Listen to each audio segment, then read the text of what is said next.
Sifu was first revealed in February of 2021. It showed itself to be a kung fu revenge tale with some impressive looking hand-to-hand combat and a cool visual style. The most striking thing, however, was the aging mechanic that they showed when the player character died. All of these things were intriguing enough to grab my curiosity, and a year later I had the chance to play it for myself. So let's take a look to see how the game measures up.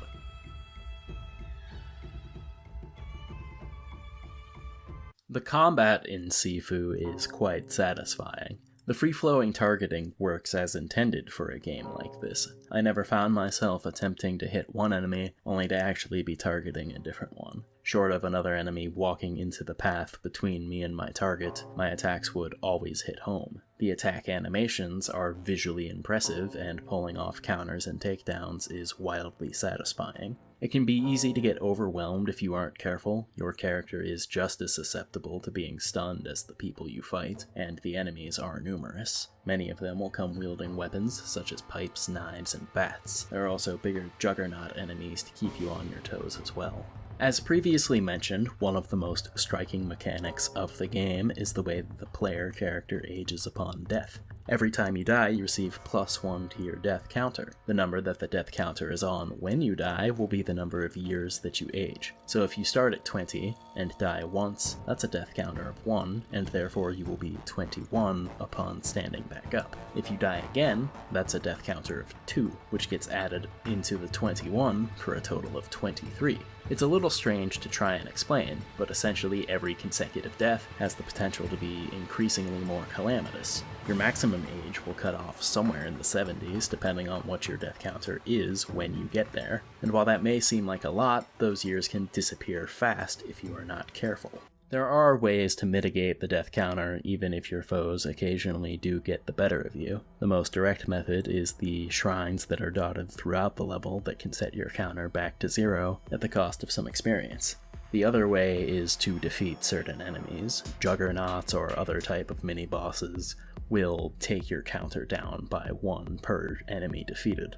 The forward progression in Sifu can be a touch frustrating sometimes. One of my main gripes is that the death counter follows you from level to level. This wouldn't be much of a problem since the bosses do give you enough experience to purchase a death counter reset at whatever shrine you find next. The problem is if you end up game overing, you don't get to keep the experience points you get for defeating the boss, so when you start your next attempt of the new level again, you will have no experience, a high death counter that gets exponentially worse, and frustratingly little that you can do about it short of playing the previous level better.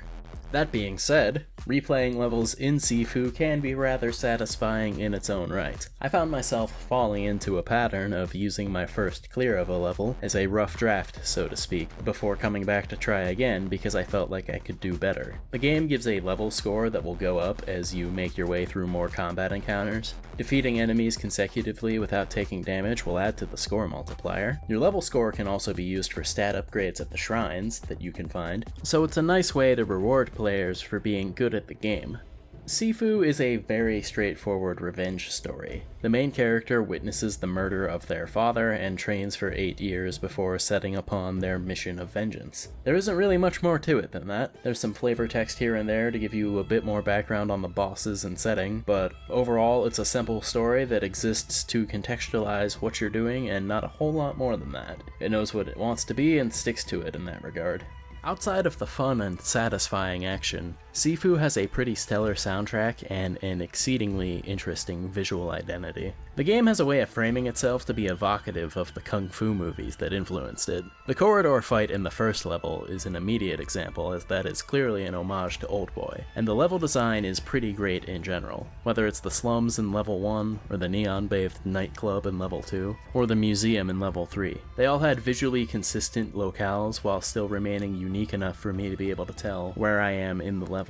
One of my favorite things about level 3 in particular was all of the exhibits in the art museum being used as a bunch of really cool set pieces, with the part right before the boss being one of the most aesthetically pleasing images in the game. Sifu is an immensely satisfying beat-em-up game. The combat is fluid and responsive, and most importantly, fun to become good at. There are some minor annoyances present in the progression from level to level that could be worked on, but the exciting and rewarding core gameplay is more than enough for me to give Sifu my recommendation.